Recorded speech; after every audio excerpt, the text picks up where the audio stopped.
तर मंडळी, तुम्हा सर्वांना आषाढी एकादशी निमित्त हार्दिक हार्दिक शुभेच्छा. आम्ही पण संत एकनाथ महाराज यांच्या दर्शनासाठी आज पैठणला निघालो होतो.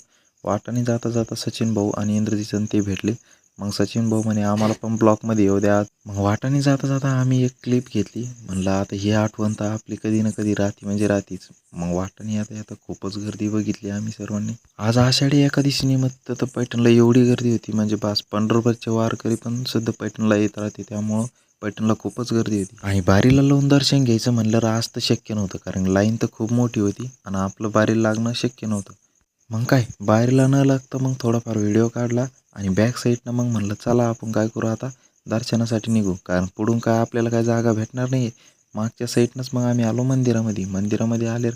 मग खूपच चांगलं आमचं दर्शन झालं. मग दर्शन घेऊन आम्ही सर्व निघालो बाहेर. पण बाहेर जाता जाता आम्हाला काय पोलीसवाल्यांनी काय जाऊन दिलं नाही. म्हणलं चला आता जिकडून आलो तिकडून नाही पण